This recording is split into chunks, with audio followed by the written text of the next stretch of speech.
Hello and welcome to the April 2021 open house for the Grapevine Gallery. We have two wonderful guests today, Casebeer and Mendlik. These two have done an excellent job hosting teaching workshops online, both through Instagram and other forms of social media. These ladies are outstanding teachers and master painters, and today we're going to have a insider's view, so to speak, of them in their studios. Meets our traditional open house format and art show. So without further ado, I will bring them into the show. So welcome Cami, welcome Kim, wonderful to see you all today. Hi. Hi. The one thing I'll ask all the viewers to do is be patient with me. This is my first time hosting an event like this, but I'm here with two of the best in the business at hosting these shows. So they will definitely be carrying the dead weight with me today and making sure everything's great. So the format for today are the ladies have set up their work in their studios to talk about briefly. And then we have a short PowerPoint that we'll discuss throughout the broadcast, and they can go into a little bit more granular detail into the pieces and things like that. So without further ado, Kim is no stranger to the Grapevine. She's been showing with us for a long time. Cami is new, and Cami, we're so excited to have you with us today as well. It's what a great group to start this format for us with the Grapevine Gallery. So, ladies, go ahead and take it away for a few moments. Okay. Hi. Well, I'll let you go. Yeah. Well, thanks for having us. This is fun, and it's good. And Kim and I have been hanging out for a long time, painting together, and then. I think you connected with us on Canvas and Coffee, and so yeah, welcome to my studio. I'm in Minnesota, and the pieces that I have in the show are behind me, kind of a little distorted here, but I've got 3 pieces that I've done actually quite recently in the last couple of weeks, just here working outside on location. And this is Wisconsin and Minnesota, and a Jackson Hole piece over there. So welcome to my studio. They look great. Thank you. Thanks. Yeah. Kim, you want to tell us about your work? Yeah. So we are in my studio in Manhattan, Kansas. And these are the 4 of the pieces that I have in the show, and I have a bigger one I have to hold up. They are, this is Arizona and Yampa Valley, Steamboat Springs, Colorado. And this one is a plein air piece from Kentucky. These are studio pieces. This is based on a plein air. This one is plein air, and then this one is plein air as well. This is Wabunsee County, Kansas, Flint Hills, Kansas. So kind of from all over the country, really. And then I have this 16 by 20 that I couldn't get on my easel, but we'll get a better look at it later. That's called Rarest Yellow, and that's based from subject matter of Kansas too. So that's what I have in the show, and really excited to let everybody look at them. Well, outstanding. I will try to bring our PowerPoint up so that everybody can get a little closer look. And then when the PowerPoint ends, what we'll do is I'll try to click on each artist studio to bring everything into light in a bigger capacity for everyone to enjoy. So I will try to do my screen share here. So I appreciate everyone's patience with me. Oh, excuse me, sorry.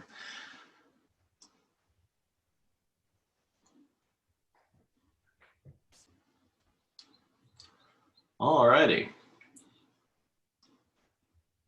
believe our first one's going to be coming up for Kim. So Kim, I'll let you take it away from here. Okay, this is Dusk Creeps In, and as I mentioned before, this is a piece based from photo references and paintings I've done outside of the Phoenix area in Arizona. This is an oil on linen. This is 12 by 18 for 1600, just like it says down below. It's sunset, and I really I really find it fascinating to be out in these places that are very different from Kansas, but also have those big open skies that we have in Kansas. And Arizona is one of those places where you can get out and see for miles and miles. And so I've always enjoyed going out to Arizona and being able to capture the skies in Arizona. And of course, that's one of my favorite subjects, is skies in Arizona. So yeah, it was a really fun piece to create. Was there a place in Arizona that did you say where you were, or just? Yeah, it's outside of Phoenix, but honestly, I don't remember the mountain range. Yeah, but yeah, it's just very flat there, and then there's just a few mountains here and there, and so so you get that same kind of feeling that you do in Kansas. And I think that's what draws me to that area. Kim, when you were setting up a scene like this, is there something from a composition standpoint you're looking for, or do you just wait and see something beautiful and decide to paint it? Well, I think the initial draw is the color and just the saturation of color in the evening sky. But when I created the composition, I was trying to very purposely attach the shadow in the front to the shadow toward the back and connect those darks in a way that would lead your eye toward the back of the painting. So yeah, I mean, I almost always, if I'm creating a studio piece, I'm almost always creating thumbnails and trying to get the composition strong before I get into the painting. So in a studio piece, I'm often rearranging things and not necessarily just recreating the plein air that I might have done or recreating the photo reference that I might have. I move things around a little bit. So I know that's what I did in this case, is I've moved some things around to make the composition work. Well, it works, and it's a beautiful piece. It really is. So we'll go ahead and hit our transition here, and Cammie, you'll be up with beautiful River Island. Okay. All right, so I'm in the St. Croix Valley of Minnesota, and the St. Croix River divides Minnesota and Wisconsin. So it's the eastern part of the state. It's really beautiful, and it's just a beautiful river. It's one of 4 national scenic riverways in the country. So that's a pretty big deal. And the river is protected, and it was protected in the Clean Water Act, which was 52 years ago. So this piece is just 6 miles from where my property and studio is, and I hike down in the river quite a bit, and this is down kind of a steep ravine. And this was actually, I painted this Easter morning on location, so it's a 9x12, beautiful River Island. I run out, sometimes I'm really poetic with my titles and sometimes I'm not. So this was one of those that I'm like, it's a really beautiful River Island. So, but so there we go. The poetry exists through the paint, not the words. But for me with this, I am really, I call myself a Minnesota impressionist now, but I'm really after color, and my whole motivation, I so love trees. People that know me know that I paint water and trees, and that's kind of my jive.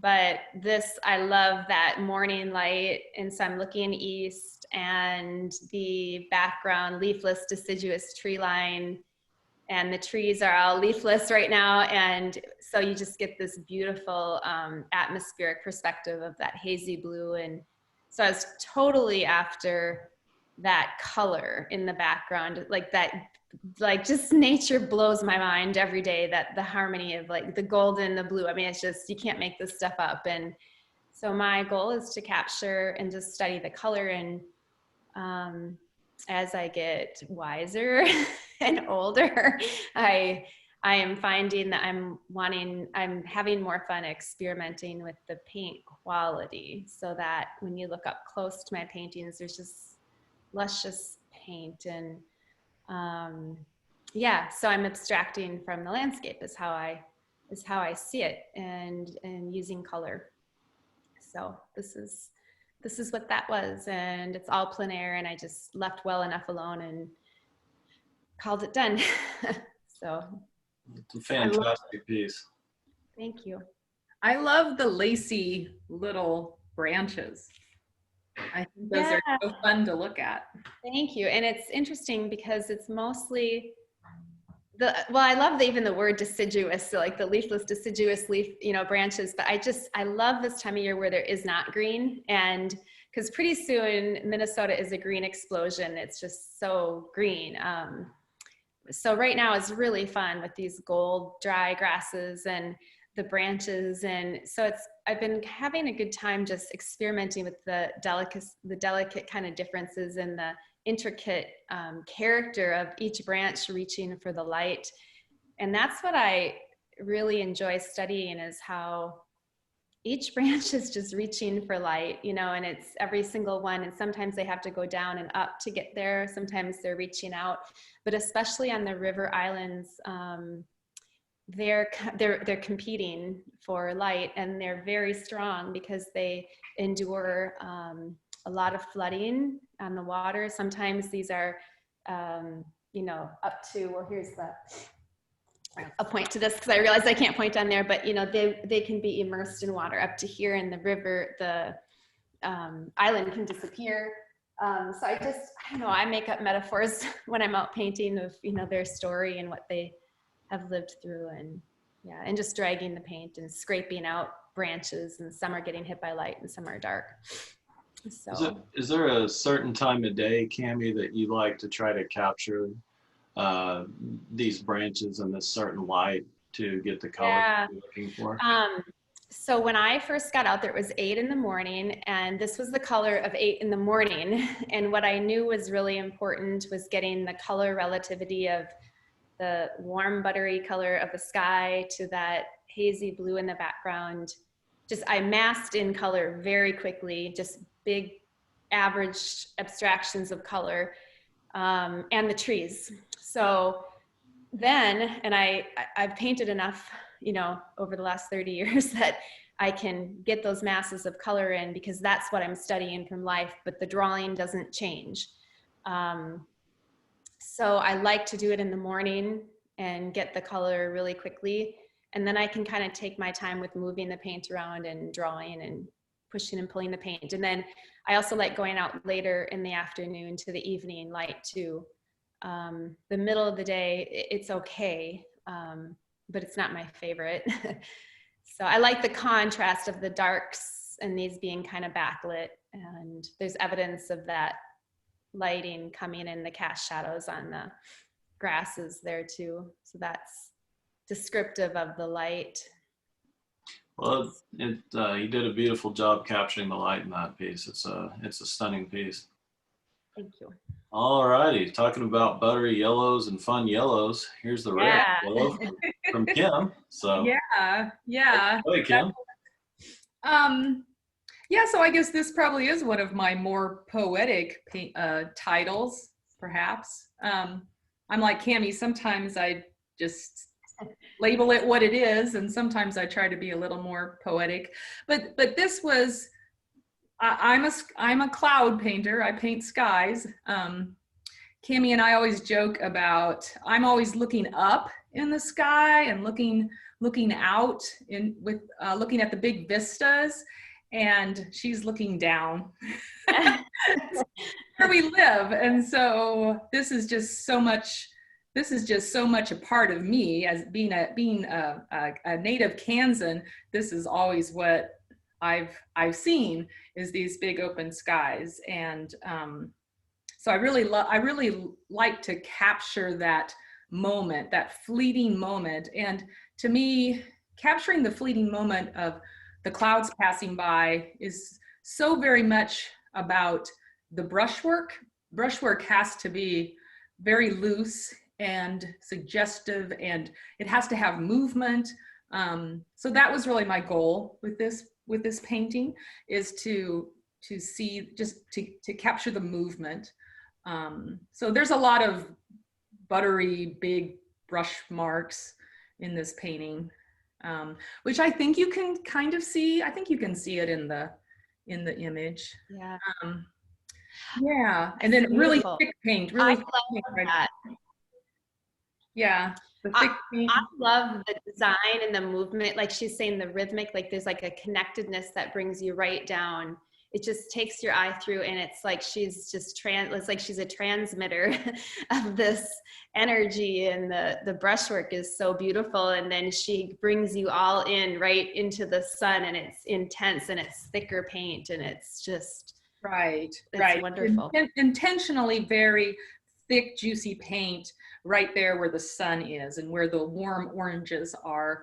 And then how that's reflecting into this little bit of water. And that happens here in the Flint Hills when we get a hard downpour, especially when it's normally been dry. Like sometimes it's drier in fall, and then all of a sudden there's a downpour. This was after one of those rainstorms, and so there was water sitting in this prairie that was actually quite shallow. Like it would have been a dry creek. It would be a dry creek some of the time, but it had just rained, and so there's quite a bit of water there to reflect the sun.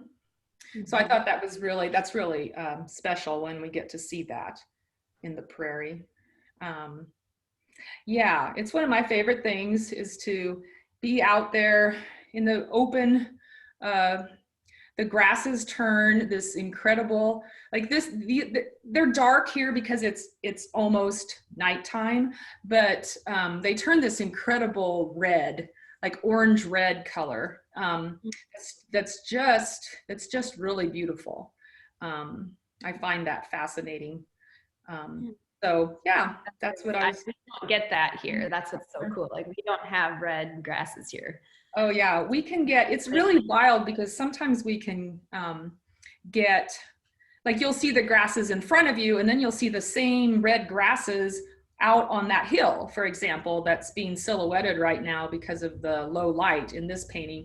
But earlier in the afternoon, you would have seen those red grasses on the hill too. And so that's really a challenge to capture for artists, because how are you painting red in front of you and red back there? You know, you really have to adjust the grays and adjust the saturation of the color so that you get the distance, but it still comes across as the red grass. So yeah, that's always been a fun challenge to me.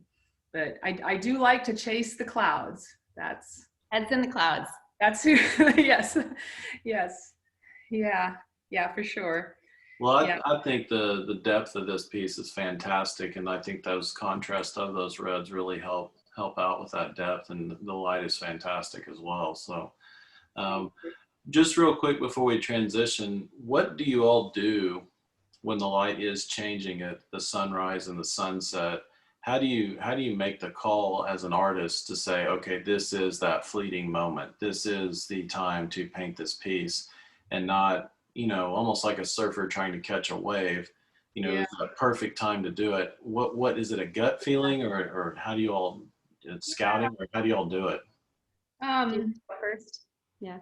Oh, okay. So for me, I'll go to I'll go out, and the sky is big here. So if I'm painting a sunset plein air, a lot of the painting could change quickly. I don't usually paint large. I paint smaller so that I can change things pretty quick.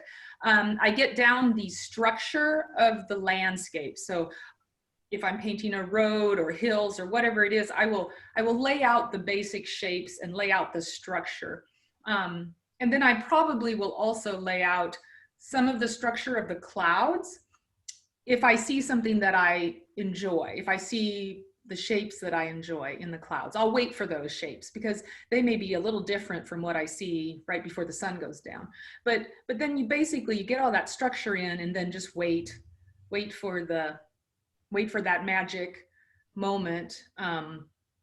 Try to anticipate what the colors are going to be. I try to mix some of those warms up, but then I always have to adjust them a little bit when they actually start to happen. Yeah.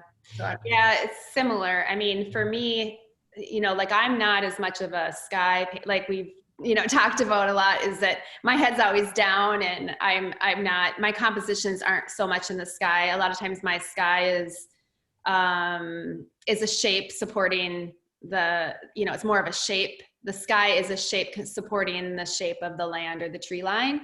And you can see in Kim's painting, she's got a composition in the sky. I mean, the whole thing's a composition, but this composition, there's definitely structure in that. For me, when I do sunset or sunrise or some phenomenon, you know, of something that happens in nature that you're like, oh, this is a fast fleeting effect, it has much to do with the fact that I was just there. Like this one is dusk. I mean, the sun is down. This is actually, oddly enough, looking east on my hike. This is this year in December. This is where I hike in William O'Brien State Park so that blue line back there is the river, that's Wisconsin line. So that's the river bluffs of Wisconsin, and I'm in Minnesota. So you can get a feeling of this valley, you know, this crevice of the valley. And this painting, I actually took a picture with this was not done on location. I went in the studio and worked the colors out right away, but this is what I saw. And so the sun had set behind me and we just got this amazing glow, which was so odd in the east, but there's a ton of humidity. And Minnesota, December, we had no snow this year. We had very little snow this year, and you can see there's no snow there. But it was cold, and the leafless deciduous tree branches and, you know, all the, you know, buckthorn and the foliagey stuff was super dark and rich and just almost ominous looking. And the color was kind of unique for what usually happens. So a lot of times I just happen to be there when something amazing happens. Otherwise, and I just try to capture it, like this just moved me. So it was just so moving. And, you know, with the pandemic this year, it's just interesting. I think about the art that in history, you know, when we're all gone, what people will look at in our retrospect of our year, and how maybe this has changed it. This has slowed me way down. I mean, I've been really busy with selling art and with teaching and all that, but it slowed my soul down so much to be able to see things. And I just kind of felt like meditatively walking through this year. And that's why I called this Walking Through December, is like the things, the sublime and the pieces of life that I maybe wouldn't have captured or been moved by, because I was so open and in tune to, even more so to the natural world than I normally am. And here I'm walking in December and it's dark, and then the sky starts glowing. I mean, that's something that I would have been maybe traveling before in December or something. So yeah, just it's very mysterious, Cammie. I like it. It's just that's what I feel when I look at it. I feel mysterious. I don't know what's around the corner. I just love, like, you know, like I study Ruskin and Emerson, and I love the infinite and the piece of nature where you just want to know what's back there, and it takes you, and we're a piece of nature, we're part of it. And this is how I really feel about this piece. It's just a poetic, sensitive piece to me. But then artistically, or in my craft, the challenge and the fun part was the subtleties, which the description of subtlety is the delicate degree of difference, and the nuances and the subtleties are it's so hard it was so hard to photograph this, because the work in the leafless, you know, stuff, the branchy stuff, and just the textures, and there's some like scraping out stuff, you know, I'm really starting to apply some of that. And it's a fine piece of linen. There's like no tooth to this at all, because I really wanted it to be so subtle. So yeah, and just you know, I'm really into edge work and, you know, pushing the envelope there for myself, and just working on subtlety, you know, but also still capturing the impact of that emotion and that walk and the intersection of what was happening in life and the world at that moment. One of my favorite parts about it is usually on a sunset, you know, everyone wants to look as it's setting, but if you look back away from it, like you were talking about in this particular situation, there's some incredible color if you'll Oh, turn around and look the other way in the sky. And I see everyone stare, you know, if they're at a beach or wherever, you know, staring at a sunset. If you look back the other way, you can really see some amazing color if you look the other way. and it has the ability to really capture the shapes. So, you know, the sky is important in this to reveal the shapes and to set the mood. But you can see that it has very little coverage of the canvas. So it's an important tool to show the mood and a contrast, but it's really definitely not a sky painting. It's an intimate painting. That's an important negative shape though. Yeah, it's important. It's very important to support the positive shapes. Exactly. Oh, whoops. I hit the wrong button. Sorry. Sorry for the screen share there. Sorry about that. But no, wonderful piece, Cammie. And then now we're above the Yampa River with Kim again. So yeah. Kim, Yeah, so this is close to Steamboat Springs. And this is the Yampa River that runs through the Yampa Valley by Steamboat Springs, Colorado. And Cammie and I were actually here. Together. We were together. We were there. And it was hot. Right. So this is a fun story. Okay, so we were there at Steamboat Springs at the American Women Artists exhibition. So we were traveling together and we decided to go for a drive. We're like, we got to go out. We got to go find these grand views. Like, how do you get up there on these hills to see this river? We were driving all over trying to get good views of this river. And we stopped at this bridge and we're like, well, this is okay. Maybe we can just stay right here and paint. But there were a lot of cars going by. Like it's interesting because you feel like you're in the country, but then there's a lot of people. It's a gravel road. Traffic. There was traffic. There was trucks driving by. And we were across from this ranch. I guess I'd call it a ranch. This ranch. And this guy was out there on his property, just kind of looking at us. And I kind of wondered, like, ooh, I wonder if he does not like us here, because that's always my fear, is that I'm going to be someplace where I'm going to get in trouble and get shooed off. And so he was looking at us for a while, and finally I think he drove up, right, Cammie? He drove up to us. And he asked us what we were doing, and we're like, yeah, well, we're trying to capture the river. We just don't know where to go. And so he said, well, he looked at my truck. I have my car, I think, which is an SUV. And he said, look at the car. He looked at the car and said, oh yeah, you guys can follow me. And like, follow me into. And so he starts driving into his fields, which it turns out like he owned, I don't know, like thousands of acres of this pristine, like beautiful property right next to the river. So we're following him through all this tall grass and stuff and bouncing around like crazy. Like, oh my gosh. Yeah, so we followed him up to the top of this, and then he said, oh, you can just stay here and paint. And so it's just one of those moments where we're kind of like, you get out of your car, you're like, oh, how do we end up here? And he's like, just close the gates when you leave, you know, don't let the cattle out. When you leave, don't let the cattle out. Yeah, and so you're like, okay, well, if I was not a painter, there is no way I would be on top of this hill right now looking at the river. How would I ever have gotten up here otherwise? So it's pretty interesting. Those kind of experiences are what I think that's one of my favorite things about plein air painting is you don't always end up with a wonderful experience, but there are so many times when the experiences plein air painting are pretty interesting, pretty unique, and pretty inspiring. Well, and that translates into the painting. I mean, that's that magical, mysterious thing that you can't quite put your finger on. It's like something about that. And I really think the energy comes through, and it's fun that we get to do this together, because I don't know if we would have really trusted following some guy by ourselves, but we're like, yeah, let's do it. But we had our separate car. It was hot. It was buggy. Very hot. Yeah. And Oh yeah, and we had yeah, our umbrellas up, but even that wasn't. it was still like you're like trying to blow on yourself to just get a little bit of.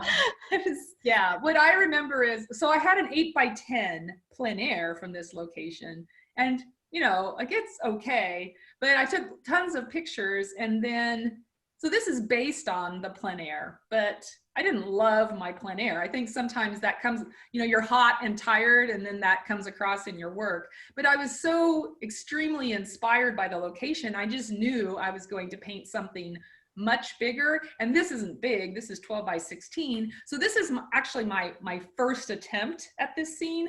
And my intention is to paint this much bigger yet. I do this often. I go out and plein air paint. And then if I like that idea, but I didn't exactly like how I created the composition in plein air, I like the color. And so then I go to a 12x16, something a little bit bigger, and then I work out. So I worked the composition out here, and I feel like it was really successful. So now I would feel very confident in going from 12x16 to 24x36 or 24x30 or something like that, because I've worked out those composition ideas. yeah. This way.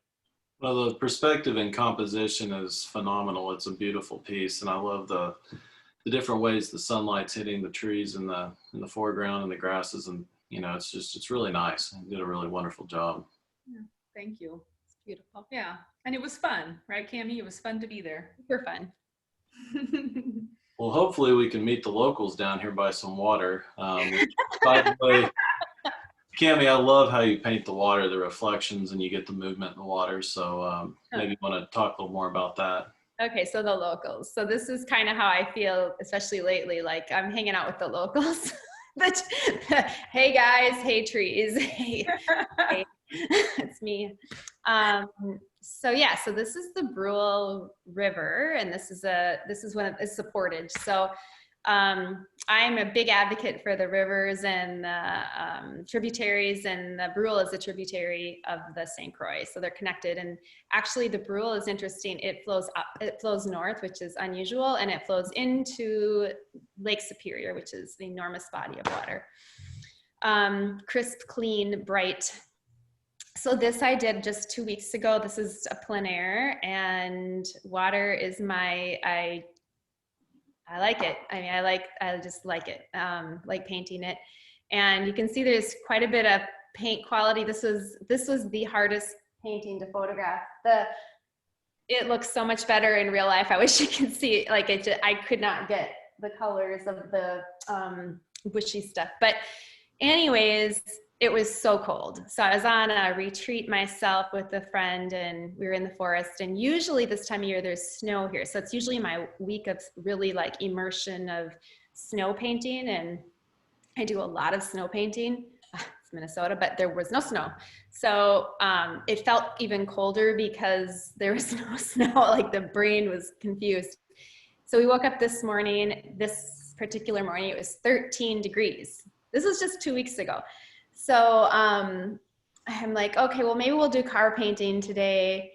But I loved the bright, brisk, crisp color so much that I thought, you know, I was like on day 5 of painting a couple paintings a day. So I was really warmed up and like fearless. So I thought, okay, I kept going back and forth. Am I going to paint this? Am I going to do this? I'm standing on a bridge. I thought, okay, I'll just do a little bit. But it worked out. I mean, here it's in a show. I wasn't ever thinking this was going to be a piece I was going to have in a show, but I like the rawness, and I love the black spruce. Like I don't know, there's just something about these trees, and the composition of, you know, this armature of how it takes you in, and the crispness of the water. But this is where people launch their canoes, and this is a portage, and then they start their way down the river, down the river. So let's see, it was freezing. I looked like an absolute Eskimo. I had a face mask on, my eyes were barely peeking out and watering so hard that I couldn't see. And I was thinking, maybe this is what it was like to be Monet. You can't really see what you're painting at the end of his life, you know, when he, you know, lost his sight.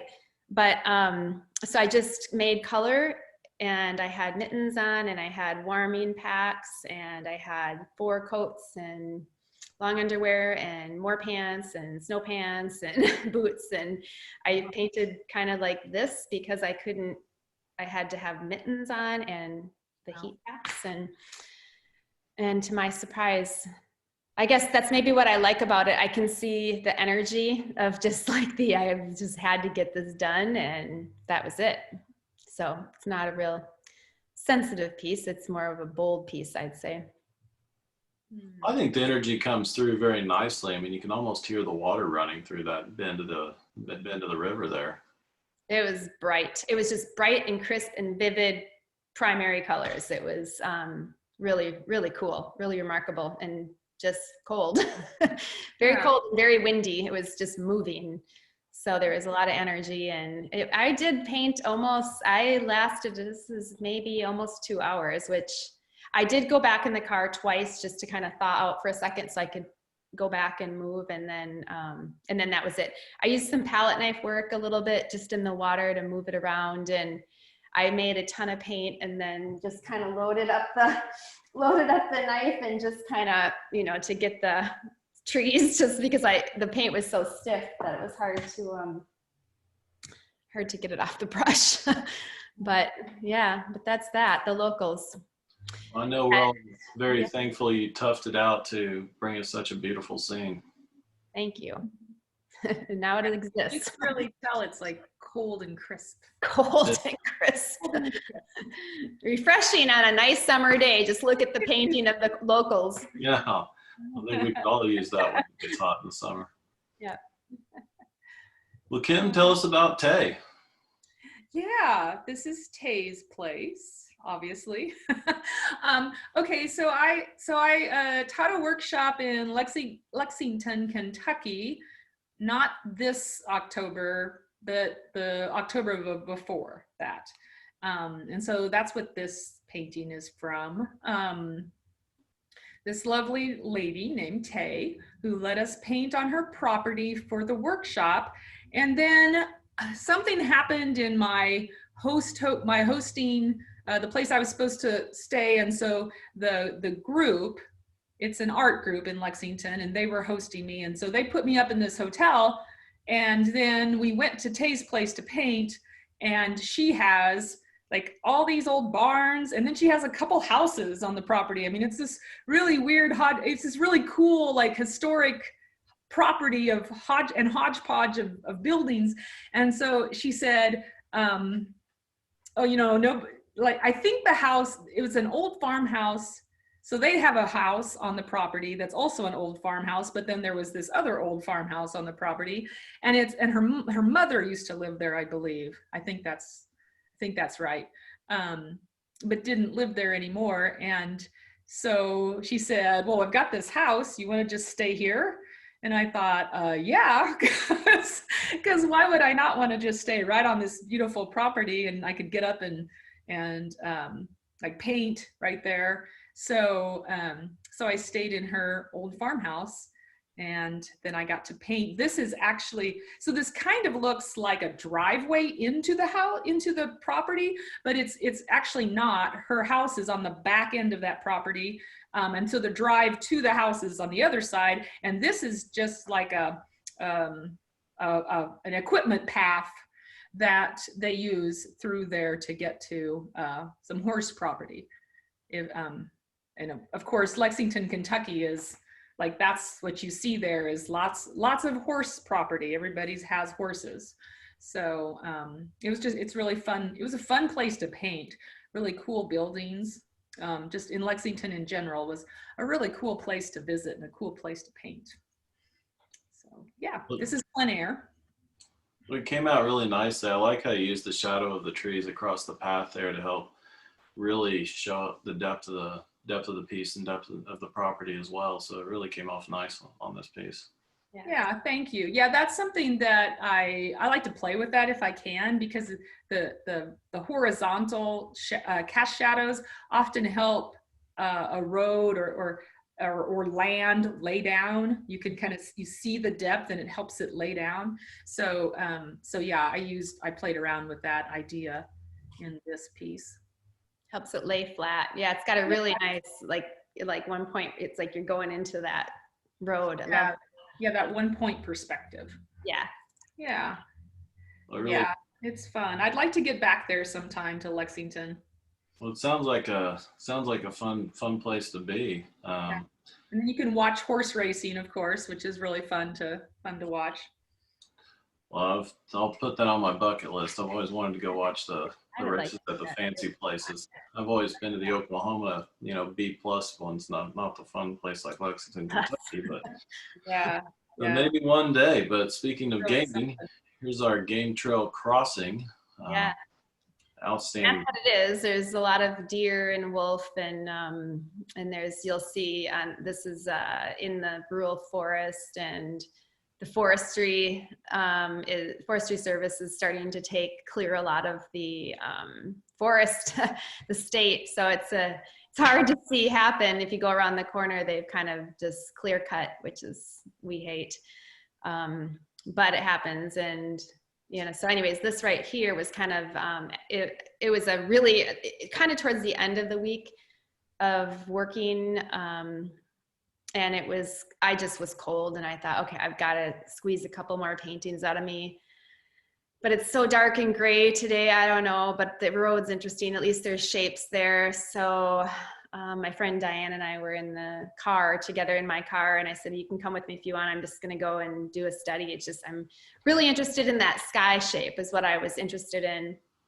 The drawing on this was complicated, and it was just kind of gray, overcasty, but I thought, well, it'll be a good challenge to try to figure out how to organize these quadrillions and kabillion pieces of, like leafless birch tree and stuff and road. So I did that, and the game trail crosses over this road here, and all of a sudden the light, that moment happened, like that moment that you're like, oh, and you're pretty much ready for it, but you had no idea it was going to happen. It went right on the game crossing, which was just seemed divine. And so I mixed the color and laid it down, and within 45 seconds it was gone. So that was pretty cool. I kind of think it really helped and made the painting. And it still wasn't a super bright light. It was a light, but it was still kind of a milky diffused light. So it was different. But it was similar to what Kim was saying with the cast shadows anchoring the lay of the land. That's what was really helpful with this, is I've got a road going back, and I've got all these pieces kind of coming in. You've got your 1 point perspective, everything going down to the point. But it was really helpful to get that flat line, and instead of it being a cast shadow, it was a piece of light that went across, and it really anchored and showed the flatness of that area of the road. Well, it is very stunning. And, one thing that I've noticed, and this was something I never understood when Julie and I first started, being around the artists in the Grapevine, was especially snow, the blues and the purples that are there, because down here our snow, it's gone in 2 or 3 hours after it's done snowing. Yeah. But when things refreeze, those blues and purples are there, and you can see in the bark on some of these trees, those purples and blues are in there, which I thought was so nice. On the white. Yeah. But this is it's a pretty subtle, it's a subtle piece. I've got some snow pieces here that aren't in the show that, it'd be interesting anyways, that's not in the show, but yeah, the white has color. It's not just white. And so if it's in shadow or light, you've got purple or blue in the shadow. And when you're having just a mass of this leafless trees like this, it's hard. It's difficult to paint, and you have to really average out your shapes and go for the shapes. And it's a matter of, I really wanted to honor the birch forest. And then how do you know what, it's kind of like, not what do you put in, but what do you not put in to make this statement? It's the decision is in translating this effect is more about not what you put in, but the decision of what doesn't need to be in there to make it strongest, but still to show, the birch. So Yeah. So this was done in my car, and all from life. I could never have ever guessed these colors if I wasn't sitting there studying them firsthand. So, Well, it's really nice. And, you know, I used to hunt a lot. Now I don't get to anymore, but these scenes are so beautiful. And the moment you all have talked about, the fleeting moment or that aha moment that will come along when the light's just perfect, that, you know, I encourage people to go out and get in nature more, because there's so much beauty out there. It's just, it's mind blowing. It really is. yeah, and get the kids out there. And, you know, my family are all hunters, and my son hunts, and he just like sends me pictures from the stand in the morning of the sun coming up. And I think that's cool, you know, that they can appreciate that. I know I definitely like to look at the light change first thing in the morning and right toward the end of the evening too, just because, I mean, I can't paint a wall in my house, much less a beautiful piece of fine art like you ladies have done, but I can appreciate it. So that's why guys like me get to collect. Kim, this next piece that's up, I enjoyed typing this name up because it's almost like you want to see the pond. So it's kind of a fun title. Well, okay, so Wabunsee is a county next to us, our neighboring county. It has only I don't know how many little towns it actually has, but there's not very many of them, and they're all really small. So there's really almost no population in Wabunsee County. It's all prairie and cattle. I'm pretty sure there's way more cattle than people in Wabunsee County. So it's a place that I go to paint a lot because of that, because there's no one around and you can just pull off the side of the road. 95% of the time when I'm plein air painting in Kansas, it's literally like pull over on the side of the road and get my stuff out, and I stand right behind my car. I'm just right out of my car painting, because it's almost all private land. So you don't get out on the land very much, but unless you know somebody, and I do that. But a lot of times I'm just driving and finding something, and I just pull over and start painting. But yeah, this is a pond in Wabunsee County. This is plein air. I did this on location. And you can kind of see the fast looseness of I feel like you can almost tell, you can tell if something's plein air or not. It's like the fast looseness of the work, and the chunky paint, and just trying to capture the light quickly before it changes. I don't know if this one didn't photograph super well. I feel like the color is a little bit washed out. So maybe if I just hold it up there, I can do it straight. It's the yellows are a little bit stronger in the actual piece. It's hard to photograph paintings when there's more paint on them. Right, yeah. That's what I find to my, like, yeah, I get that. Yeah, I have some trouble sometimes photographing when I have painted something very thickly. Yeah. It catches the light in funny ways. But yeah, this is pretty typical. These ponds, it's a cattle pond.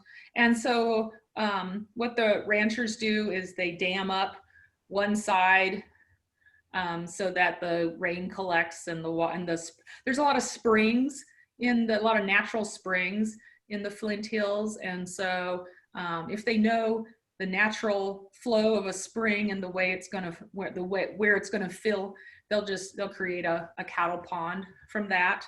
And so we have these little cattle ponds all over the place. Well, I like the perspective being almost in the shadow in the dark and looking out into the light. I think it really intensifies the sunlight. And just for everyone watching, we are going to come back to the artists in their studios and click on them to make them bigger for the screen. And we can get another perspective of all these pieces framed. One of the things we tried to do with this show was zoom in so everyone could really see the brush strokes like we were really all together at a show. So hopefully everyone's enjoying that to get into more detail of each piece. Yeah, it's fun. It's fun to see the brushwork, I think. Oh, yeah, I love seeing it. It's cool.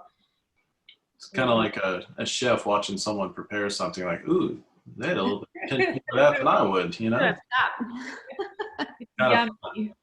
That's a word that we actually use, artists. We use that word, yummy. I say yummy paint all the time.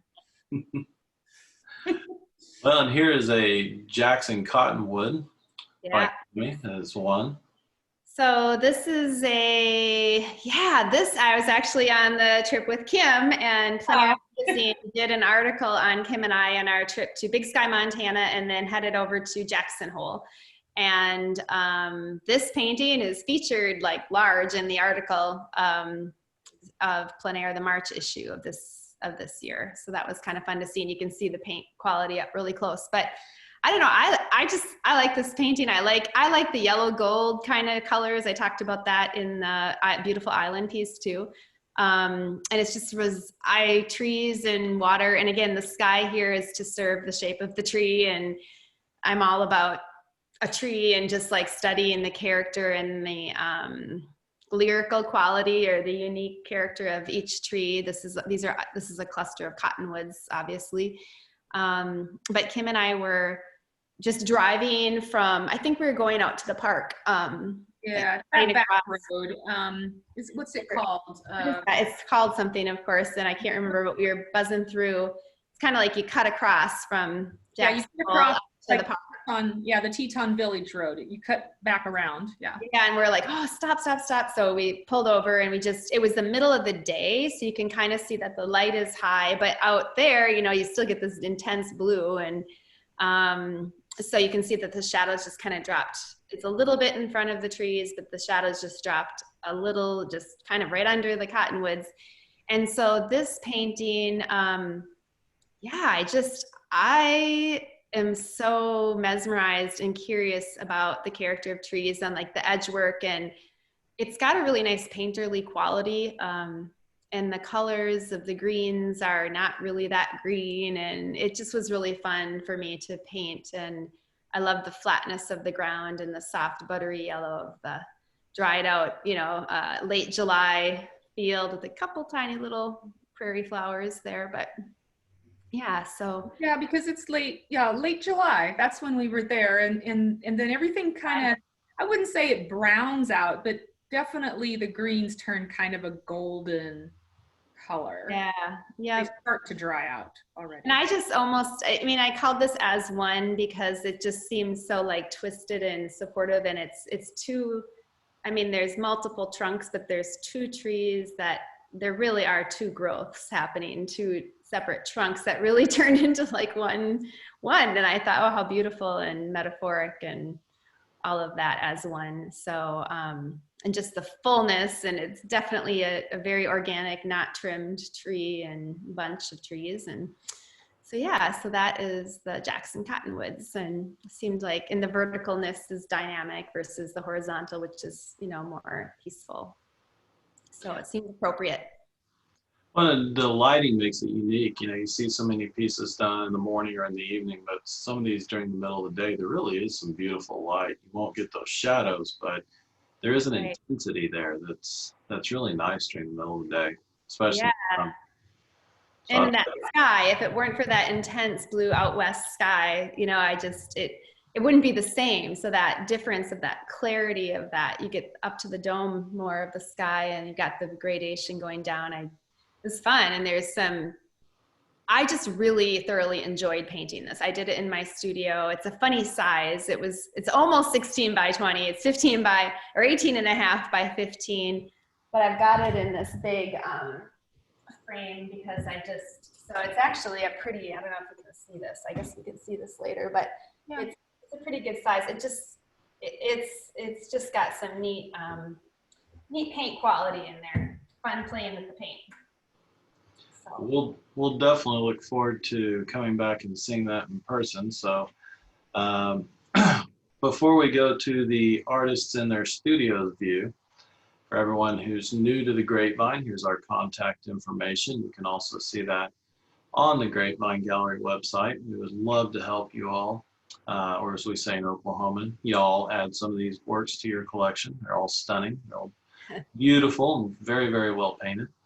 I'm going to go ahead and show my rookie here and hit my stop share, And then I'm gonna start with Cami by clicking on her, and I Okay. think I'm doing this right. Am I? So do you, Bigger view, and then yeah, you're on. there we go. There's Cami. Hi. So do you want to hold up some of the pieces we discussed? And Yeah, I'll get off my stool here. And I'll just kind of hold up. I don't know if you're seeing the color really well on this, maybe, but can you see it, or is it dark? No, it looks good. Okay. Because I just see myself small right now, so it's fine. So there's that.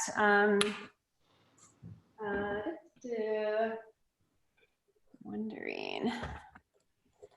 So here is this piece. You can kind of see the frame. I think I'm maybe backlit, so it's a little dark, but you get the idea anyways. Let's see. And then this one, I love this. Whoa, okay, it's gonna go flying. I've got hold on one second here. I've got my weights on here. Okay, this is gonna go up. There we go. So again, this is a dark, closed corner frame here, but you can kind of see that. This one is, see that okay? Yeah, it's really nice how the light pops through on that game trail.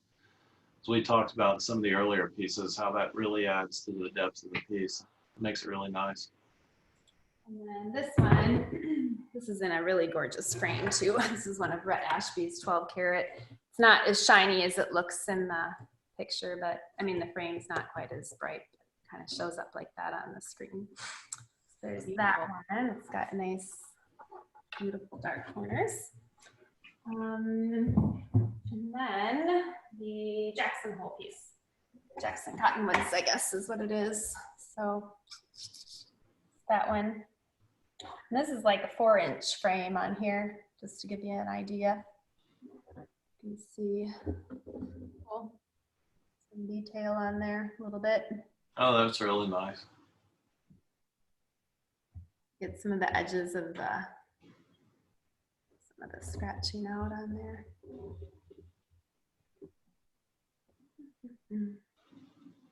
So there's that. Yeah, and yeah, I don't know. Did you want to see you want us to give a swirl of the tour?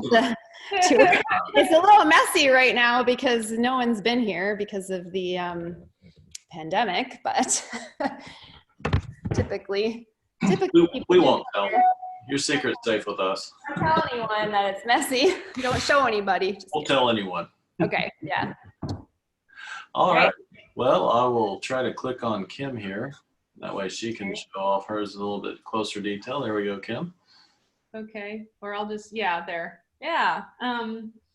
Yeah, so I have these two pieces clamped on here and I have it weighted. So I'm afraid to take them off because then the easel will just go whoosh. Mine did. So I'm not going to do that, but I will try to center this one up. This is the 12 by 18 Arizona piece. These are both Rhett Ashby frames. I believe that's about a 3-inch frame. So it's gold, and I don't know if you can exactly tell. Maybe if I turn it at an angle. Let me try this. Well, no, sorry. What I was going to try to show you is that the sides are black.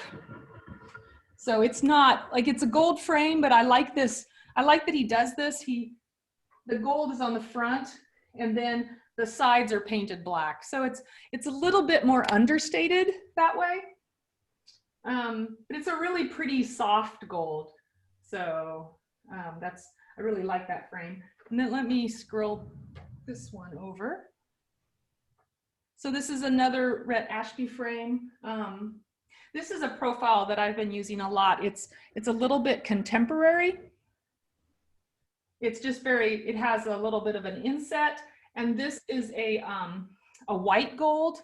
So I think, what do they call that? I think it's 18 karat, but I could be wrong. 12. I think it's 12. It's a 12. Okay, 12 karat. It's that white gold. Almost looks. It's like a warm silver, and then it's black with a red under painting on it. But it has just a really simple profile. So that's on the 12 by 16. And I'll just hold up I think I can see there. It's gonna go up, but I'll stop it. If I don't stop it, it'll hit the ceiling and then make a big bang. So it's really exciting. Yeah, so this is a pretty hefty frame, gold frame. It's about maybe 3.5 inches on this 8x10, which I kind of like. A lot of times I like a big frame on a small painting. Makes the painting stand out. And then this one has a fairly simple, has this kind of arts and crafts style corners. And all of these are custom frames, so they have a closed corner. You don't see the seam at the corner. And then the 16x20 is a fairly hefty frame too. I think that's about 4-inch frame. And this has a little bit of carving on the outside of the frame as well. Black frame with a gold inset. So, yeah, and I have my, I don't know how do you scroll, how did you move your screen so effortlessly, Cami? Because mine's on an easel. I don't know if I can just turn the whole thing. I have a pedestal. My laptop is on a pedestal. I just Okay. Okay. Well, let me give this a try. I'm just carrying the. I'm just going to carry the. So it's kind of messy, but I just have a nice big, long room. So that's my quick studio look. Well, we promise not to tell anyone that the studios are messy anymore. Yeah, mine is a disaster right now. You probably just saw my lunch. that hasn't been totally eaten yet either, right? Yeah. All right. Well, ladies, thank you so much for joining us, and to all those who are viewing out there, we thank you so much for joining our show. We're going to make sure that we have the link available for everyone to watch at your leisure, and we know everybody's busy these days, and times it seems like there's never enough time in the day. So hopefully this show format is well received and everyone can enjoy seeing the artists, seeing their work, and listening to them talk about their fine art paintings. So for Cami Mendlik and Kim Casebeer, thank you all so much for joining us today with the Grapevine Gallery Online. And it's kind of funny, I've told both the ladies it's almost the Grapevine coming full circle. Walt and Dan never really meant to start a gallery. They had a TV show, Art and You, where Dan was the host, and he's much more professional and seasoned than I am as a rookie. So I thank Kim and Cami for carrying me today and helping this go off without a hitch. So thank you all very much. We look forward to hearing from you, and hopefully we can help you all add some of these paintings to your collection. Thank you all very much. Yeah, thanks everybody. Thanks, you guys. Appreciate it.